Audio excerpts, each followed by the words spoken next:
All right, welcome everybody. It's Monday. That means the Owl's Nest Barbecue Catch-Up Show is on the air. I'm Steve. That's Pete. And we've got two great guys joining us, and we'll tell you all about them in just a little bit. What's up, buddy? What's going on, Steve? I hope everybody can hear Pete. We're having a microphone problem, and we've been doing this, 3 years now, and we've never had a problem. And then, boom, we've got a problem. We're going to muddle through it, and we appreciate y'all bearing with us. You know, you can keep up with us on Facebook. You can subscribe to our YouTube channel, Owl's Nest Barbecue Show on YouTube. Make sure you subscribe. Don't listen for free, okay? Don't mess around with us. Got to hit that subscription button, and don't listen for free. Then you can watch. For free. No, yeah, for free. But you got to subscribe first. Right. Exactly. And then you can listen to the show anytime in podcast form. Simply go to Spotify, look for the Owl's Nest Barbecue Show with Steve Ray, and that podcast will come right up to you. And we're trying a few different things tonight. We'll see how this goes. Let's see here. Here we are, right there. We are brought to you by Pit Barrel Cookers, America's favorite drum cookers, by the entire lineup of Green Mountain Grills, the Ledge, and the Peak 2.0. We're brought to you by the Blackstone Griddle, in stock now. And Pete, that just came in. Good. All the Blackstones are in with all the accessories, and I can't wait to get to work tomorrow and sort through them. And we're also brought to you by the best kettle grill on planet Earth, and that is the Napoleon Kettle Grill. More features and better quality than any kettle grill made. Even better than Brand X. And you know who I'm talking about. Brand X. Brand X.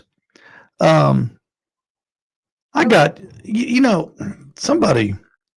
I was talking to somebody the other day at the store, and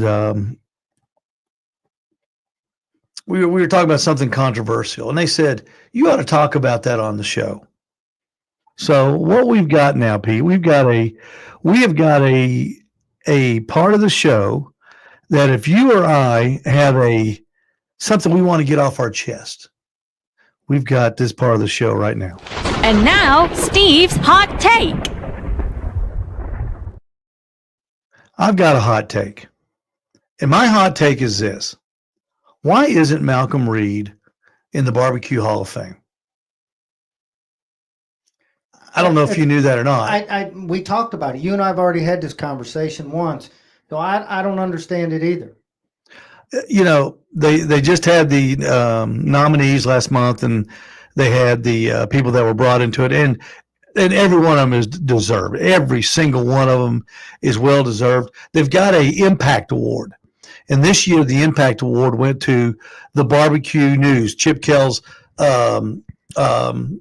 not Chip Kell, he's a Tennessee football player, but there's a guy named Kell, and his family's been doing this newspaper for years, and it is a fantastic newspaper. It keeps you all up to date on what's going on in the barbecue world, and they're even bringing back a world championship sort of thing coming up in this month up in New York later, about middle of the month, and then it's great, and the impact is great.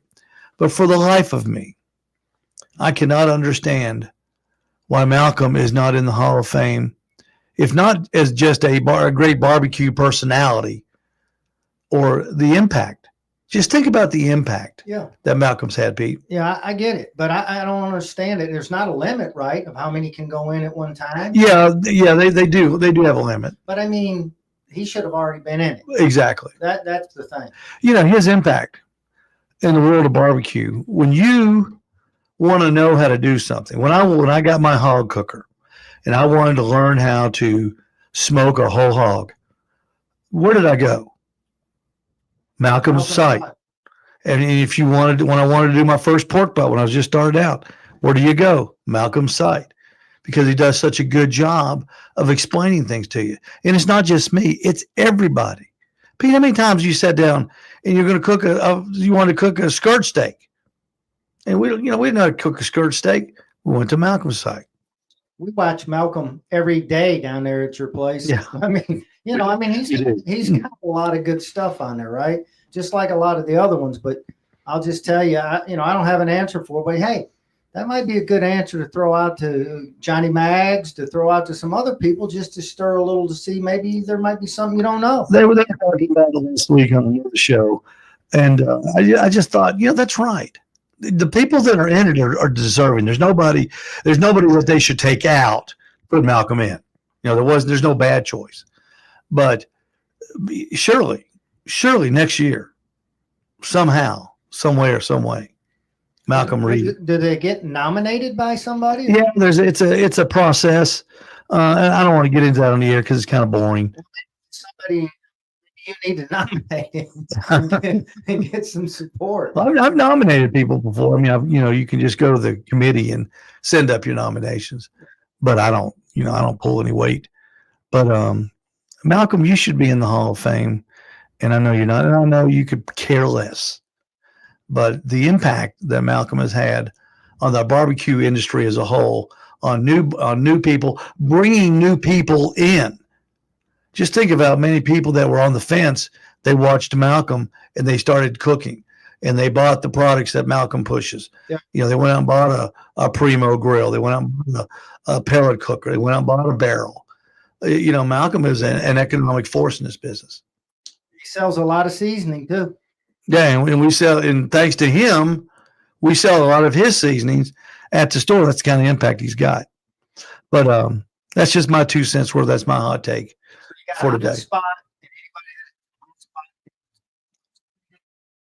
And say, Steve, talk about this because this is important. All right, we're going to be right back. We're going to play a real quick advertisement. When we come back, we've got 2 great guys coming up.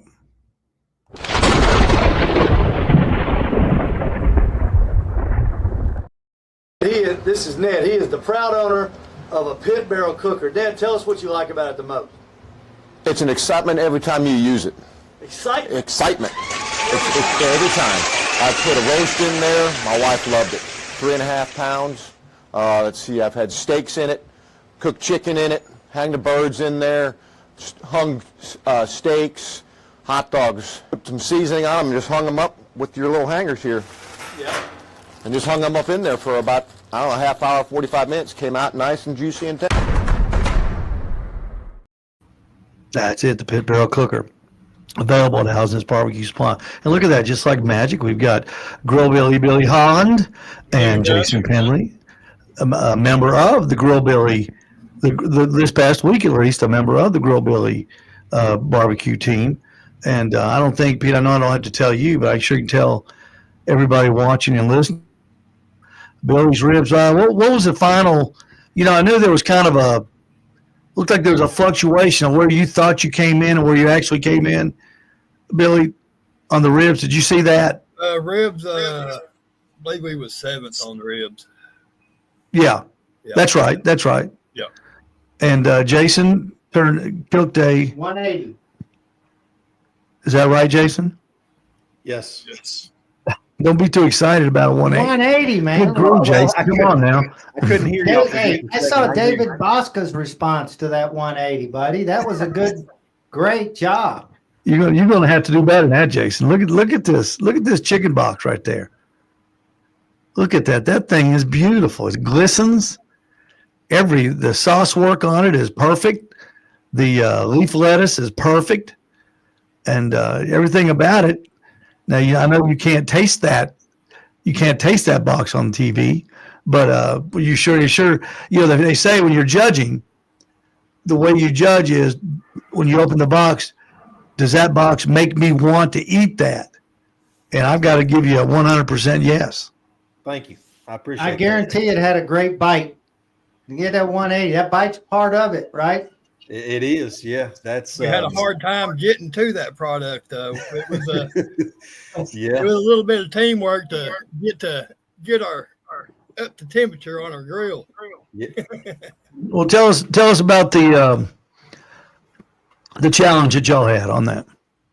Well, we took my drum down there, and Jason brought his own charcoal, and the charcoal he had was smaller pieces, and my drum, the basket breathes from the bottom more than it does the sides. So I think we kind of snuffed ourselves out for a minute, and then we panicked for a minute, and then we took it off, put it on the other smoker, and then by the time we done that, it come up to temperature and run fine the rest of the evening. So Well, it was a long, drawn-out process. Like I normally don't start anything. I'll start at about an hour or 45 minutes before I need to, put my protein on. And being I'd never cooked on this particular drum before, Billy, this was what, an hour and a half before I needed to go on, Billy? probably, yeah. Yeah, Billy looked at me and he said, let's light that drum, make sure everything's gonna go okay. So okay, I got a bag of charcoal, let's rock and roll. Hour and a half crept by and it was struggling. I was like, Billy, He's 225, 250, and that's all we could get out of all it. she would do.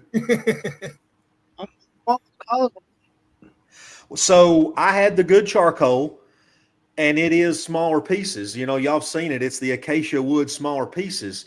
Well, the holes, the breather holes in Billy's charcoal basket were, I guess, kind of small, or the way it was breathing. Those smaller pieces of charcoal kind of blocked up the hole. Yeah.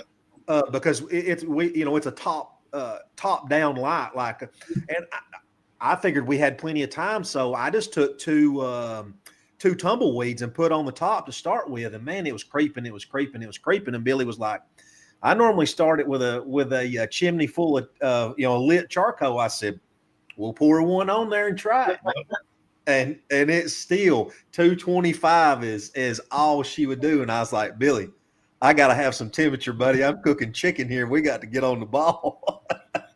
And I said, well, I got this other one going over here. We can crank it up whatever we want. So I had the old country over there running. So Yep.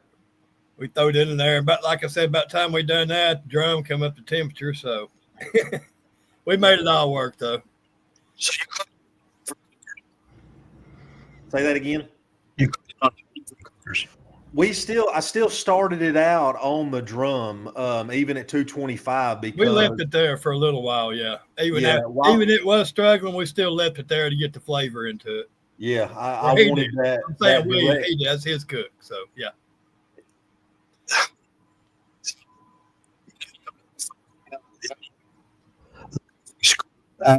Out of a tournament that started out to be a disaster.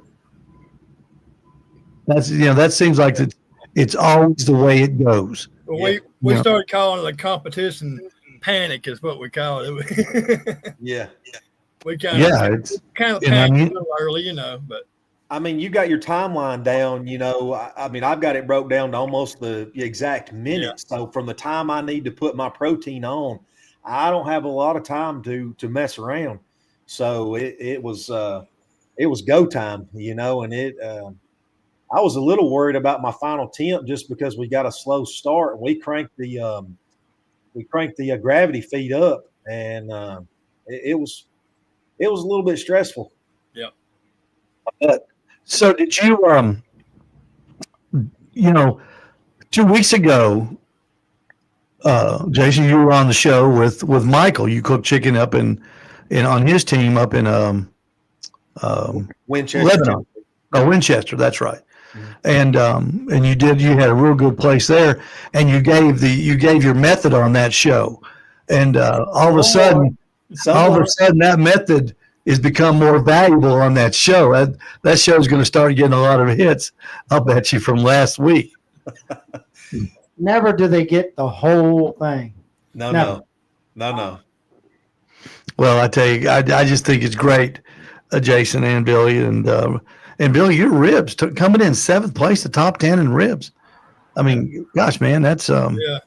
My pork And, come in 5th in the pork, so that was Yeah, that was good pretty too. good.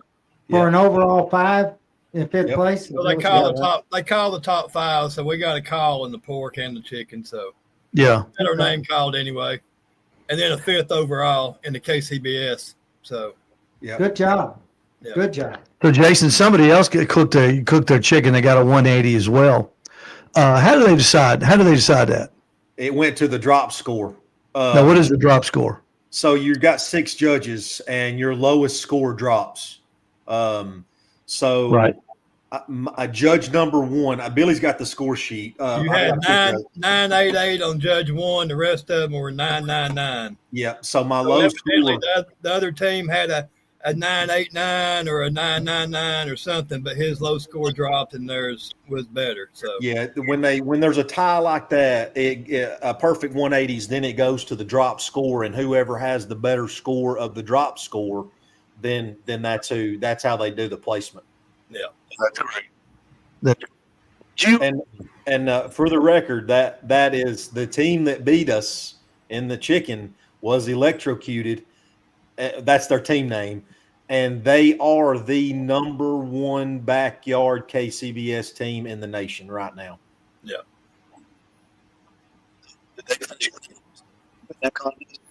Hold on, say that again. They GC'd that contest this weekend. Yeah. They also GC'd. So weekend before last in Lebanon was the KCBS Invitational and Open. It's a Saturday, Sunday event. And they GC'd the KCBS Open in Lebanon the weekend before also. So They've only been cooking for a year also. Yeah. So they're they're actually a new team. They're coming out wide open.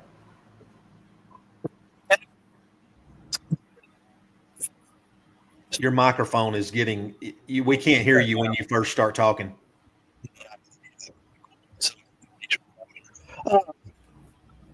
She struggled through it. How was the contest? Down in Lafayette, I guess it's our local contest. And how was it run? Did they do a good job? Oh yeah, they always do a great job there. The school doesn't. A lot of the kids from the school, the golf team usually helps out down there. They're running around, emptying garbage the whole weekend. So there's never garbage cans running over. They take care. They bring you ice if you need it. Bring you water or water hookups, but they bring you ice if you need it. They take care of you down there. Hey, when we come back, we're going to talk about how you were feeling as they started giving out the awards. Okay, we'll be right back. Stay with us. Hey, this is Steve Ray at Owl's Nest Barbecue Supply here in Ooltewah, Tennessee. The Green Mountain Grill Smoker Grill, the best pellet cooker on the market. Come on over, let me show you. A big hopper. It'll hold 18 to 20 pounds of pellets. Thick gauged metal. It won't rust. It will last you for years and years and years. The shelf, right up in the front. Handy. The Green Mountain Grill pellet smokers. The best grill for your money right here at Owl's Nest Barbecue Supply in Ooltewah.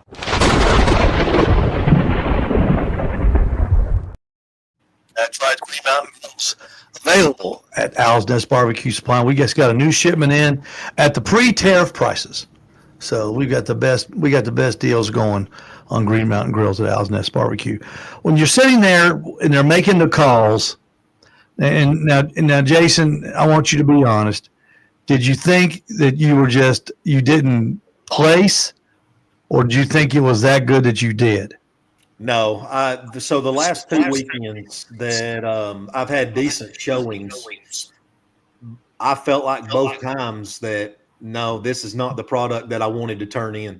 Of course, it looks good. I've been doing really good on appearance. I usually get all nines on appearance, but no, I never. I looked at Billy as soon as I done it. I was like, that's a little salty. Like it's salty, Yeah. but it was saltier than my normal. But it's you got to cook what the judges want. So evidently, it wasn't salty to them. Right. Steve, Such thing as too much salt.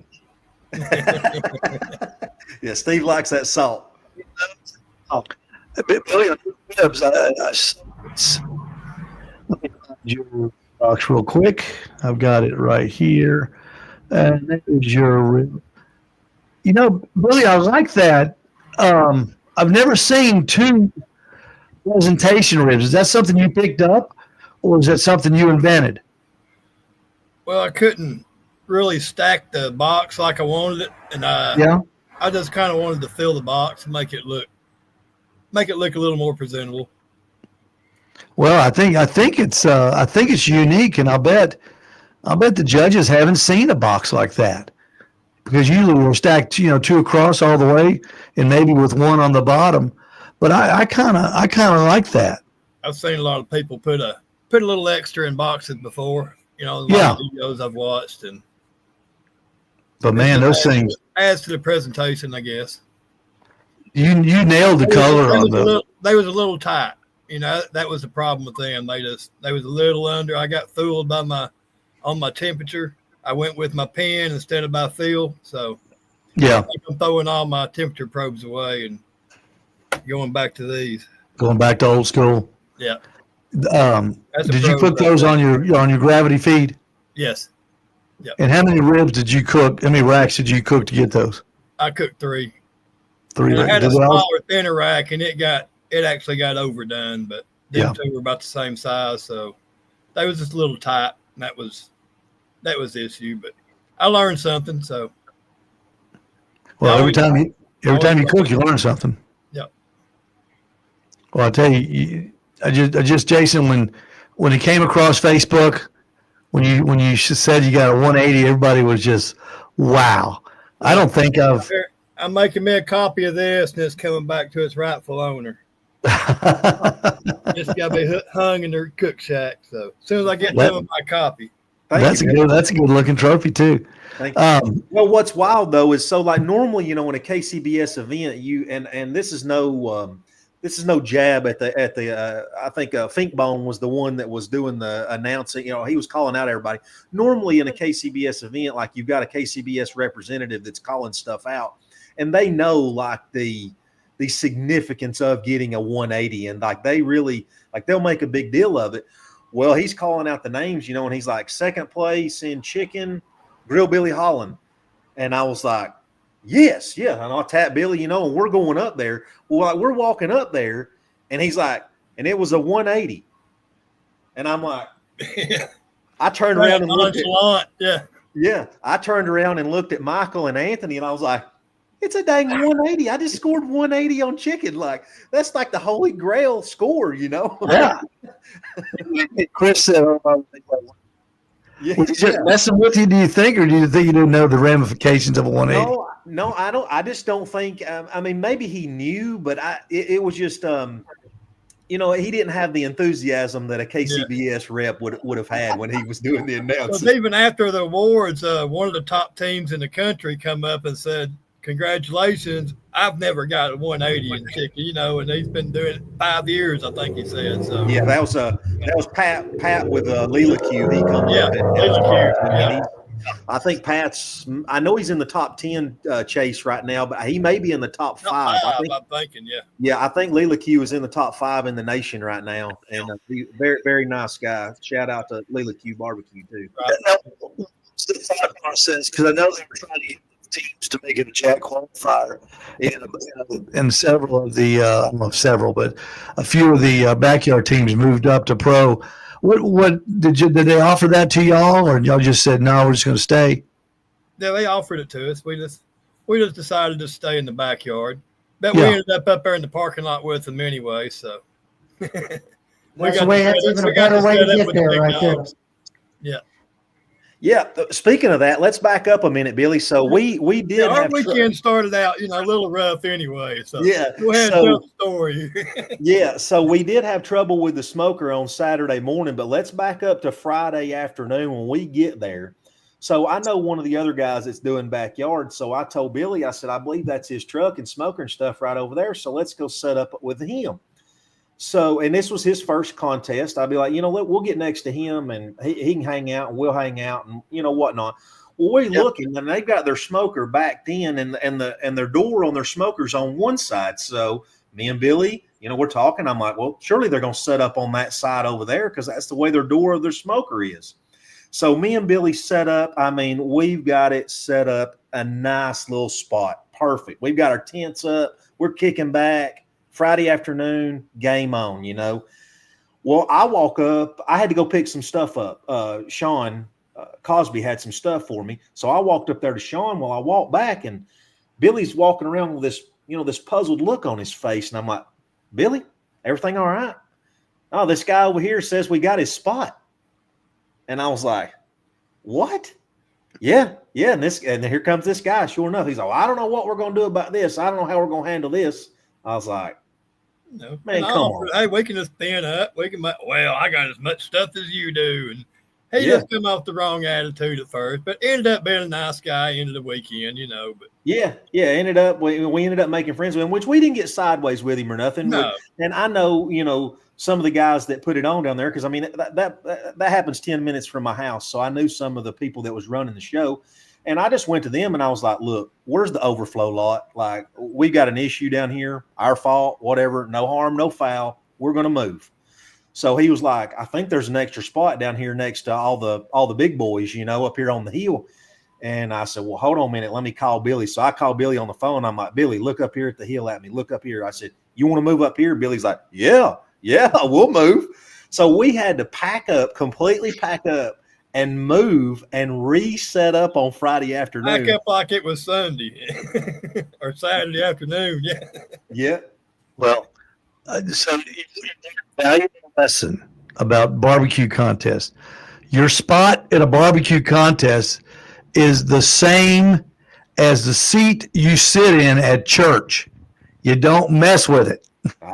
Never assume that the way the door is facing that you can set up on the other side. Yeah, who knew? I mean, I'm like, dude, are you gonna like walk around your smoker to check it every time? Like, I was just like, it ain't worth the fight. Yeah. We're here early enough. If Billy's okay with it, we're gonna move. Yeah. We was good with it.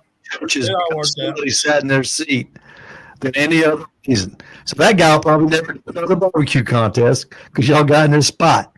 No, we ended up making good friends Yeah. with him, and My we went wife back kept down there. saying the rest of the weekend, I wish we had to run everybody off. We might have learned something. That's what I was thinking. He said, hey, that 180, I was going to show you how to do this, but Yeah, well, that's something that is something that everybody has gone through at least once in their career. So y'all got it out of the way early.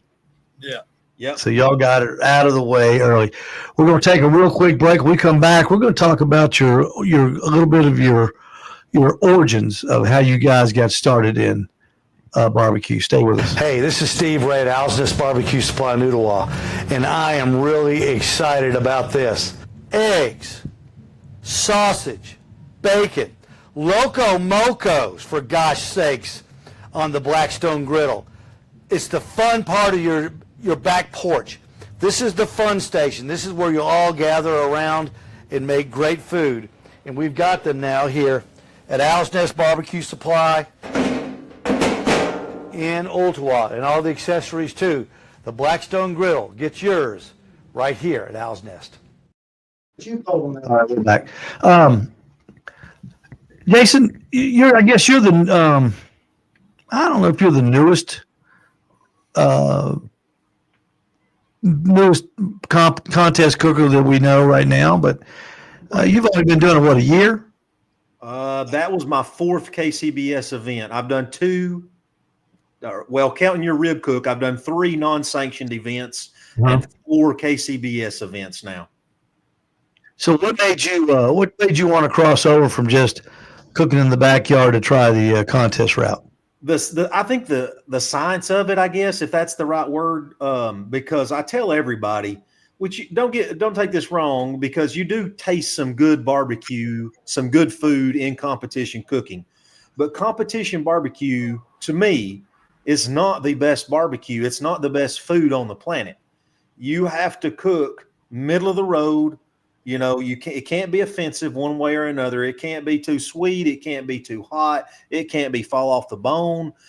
So I mean, there's just I think the whole execution of cooking competition style barbecue food is what intrigued me more, because of course you are judged on taste and tenderness. But there's an art, to take the rib and get that perfect bite, or take that chicken thigh that looks like a little fluffy pillow and get that perfect bite, and the skin doesn't completely pull off, and you still, it's got to, of course, it's got to taste good. But I think the whole execution of cooking that style of food is what intrigued me more than anything. But you started. What, Steve? I said, what got you started in the competition world? I actually heard the commercial for Ruby Falls on KZ 106. You know, I've been like everybody, been watching Pitmasters. Oh, I could do that. I can do that, you know, and then heard about that. And I tried to get in, and it's a tight competition to get into. You got to be, you know, you're either in or you're on a waiting list and you're lucky. And I got lucky one year after 2 years of trying, and finally I got an email saying, congratulations, you're in. And I've been in ever since. And like I said, we got a call the first competition, the second place ribs. And we was hooked since then. So,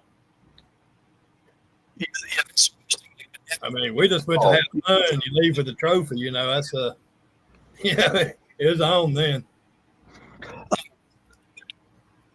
Themselves wanting to satisfied being in the backyard. Hold on. Say that again. You were breaking up really bad to start with. Yeah, I think I've got a bad way here. Do you see yourselves staying in the backyard division, or do each of you maybe want to move up to the pro division? I'd move up one day, probably, you know, but I got a little ways to go right now. I know I got to work on a couple things, and you know, I learned a little bit this weekend. I learned, like you said, I learn something every time you go, but you know, I learned a lot this weekend about what I was doing wrong and what I was doing right and what I need to work on. So I'm fine where I'm at in the backyard for right now. You know, I've been cooking a lot of those Alabama cooks with Michael, and you know, to say backyard cook in those series over there, it's you're cooking with some of the top teams in the nation in that series, and they the only thing that makes them guys backyard is because they're not cooking a brisket on competition day. That's it. And you know, we got told by a judge this past Saturday that the food that was turned in. No. I'm sorry. I made a post in that competition group on Facebook, and one of the judges that was actually at this competition at the Honeybee said that the backyard food that was turned in was probably as good or better than some of the Masters Series food that was turned in. So just because you're in the backyard division doesn't, I mean, yeah, you are considered backyard because, I mean, you're still cooking 3 proteins, 3 meats at most places. Alabama's 2. But it's don't get that wrong impression that it's, you know, some backyard good old boys, you know, cooking on the tailgate, because that ain't what it is. Hold on, Pete. We can't hear you, Pete. No, I can't hear you. Okay, got you. Oh, there you are, Pete. Say it again. We got you then. Can you hear me now? Yeah. Holding it a little too close. I said, them backyard boys, though, the tailgate cooking, there's nothing wrong with them boys. They know how to cook. Oh, no, yeah, no, I agree. But, I mean, when you see these guys pull up that are in a backyard, you know, the backyard division, and, I mean, they're cooking out of, you know, 30-foot porch trailers. Yeah. I mean, it's far from backyard. Yeah. They're in 6-figure vehicles pulling up. So, Yeah.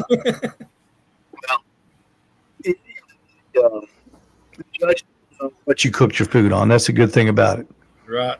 You can cook it in the back of a motorhome. You can cook it on a Weber Smoky Mountain cooker. I realized that my first no year of idea. cooking. You know, it don't matter what you're cooking on, what you're up against, and what your neighbor's on. It's what that judge likes. So, Well, I'm going to tell you something, guys. We're awful proud of you. Bill, you're you know, week in and week out, you're one of the most sincere competitors I've ever met at the store. You're into it, and I admire that. I'm trying. I'm getting Yeah, I really do admire that. And Jason, a 180. I'm trying to think. Well, can I say something real quick about Jason here? I think it was a year ago. You might remember Jason said he didn't know if he was going to get into competition or not. He might just go hang out a little bit. And I said, yeah. I said, okay, we'll see you next year. Now, look at it. I kind of remember something like that myself. Yeah, that bug will bite you. That's for sure. It does, yeah. You know, If I had to guess, which of us, between all of us, will have the next 16-foot trailer with the 8-foot porch, I would, you know who I would guess. it's, I've done heard the conversation, so yeah, Yeah. I don't have to guess. If we were a little bit more comfortable, I could get a 180 every single time. yeah, Phew, that's tough. That's tough. Hey, You know, I thank Billy though for he's the one that invited me. You know, he called me back in February and talked to me and asked me, you know, to join him at the Honeybee. So I appreciate Billy for, you know, putting his trust in me to invite me to that competition. And I asked him, you know, from the get go, I said, all right, you know, what's my role? What do you want me to do? And he said, you take that chicken and run with it. I said, yes, sir. I'll do the best I can. Yeah. Congratulations to you. Thank y'all. And, I hope we get you back on many, many more times. Oh yeah. Yeah, congratulations, and apologize for about the mics, but I don't know, we're struggling with it, but we'll get it fixed. I think it's in our Comcast connection on this one because I'm looking at our bars and we don't have a whole bunch. So we'll get that fixed by next week, fellas. Thank you so much. Y'all have a great night. Oh yes, sir.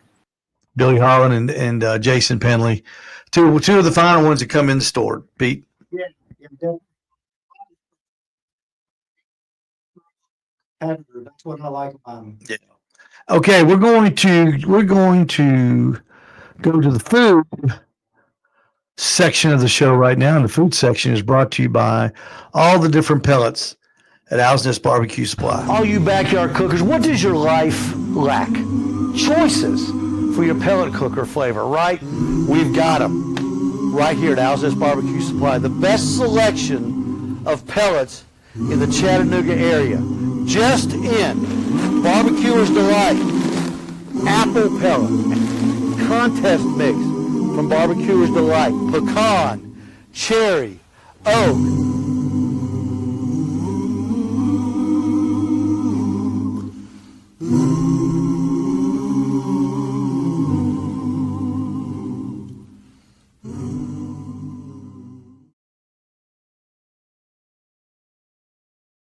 Man, look at all those pellets, Pete. Lots of pellets. Hey, let's start here with the food. There's a Bill. Let's see. That is Bill Swiderski. Bill is he's new to the page, and he's got some looks like some Jalapeno poppers. jalapeno poppers with some cheese sticking out of them. They look awful good, Bill. And then look at this. That prime rib. That's close to my heart right there. And then all of a sudden, here he comes with 2 racks of ribs. Look at the color on those. Bill, that is some fantastic cooking right there. There's Billy's pork box from this weekend's competition. He's got everything. He's got pulled slices. He's got bark in there. I can see some tubes in there, man. That box is all over it right there. Yes, exactly. Jason did some cooking last week. There's his pork belly that he got going. There he cubed it up, and look, he's got some. Let's see, Pete, can you see that? That's Queen Bee Honeybee from David Bosca, and there they are done, and those look good. If you like to cook and you have not done a pork belly yet, get over to Publix or get over to Food City and order yourselves a pork belly from the guys at the meat market. And Malcolm's site, and he'll show you how to do it because everybody goes to Malcolm's site. We won't get back into that. Jeff Maxwell coming in with some Chicago dogs. Those look good. I've never made one of those. Have you ever had one, Pete? Did he? Okay.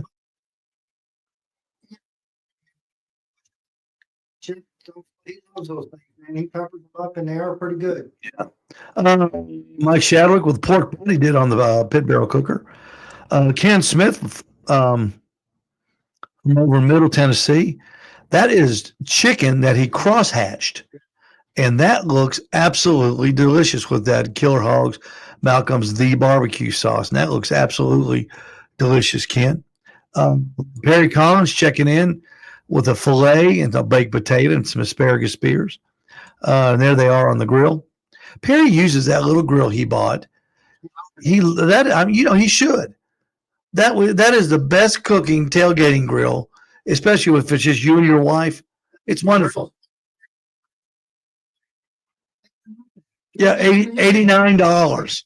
I mean, it was crazy. It was crazy, and he's still using it. And there's Perry from last week after Memorial Day weekend, because we were off Memorial Day. That's believe it or not, that's a baked potato, and that looks I bet that was just off the chain good. That looks good. Steve Davidson checking in with a chicken cut in half. Look at the color on that piece.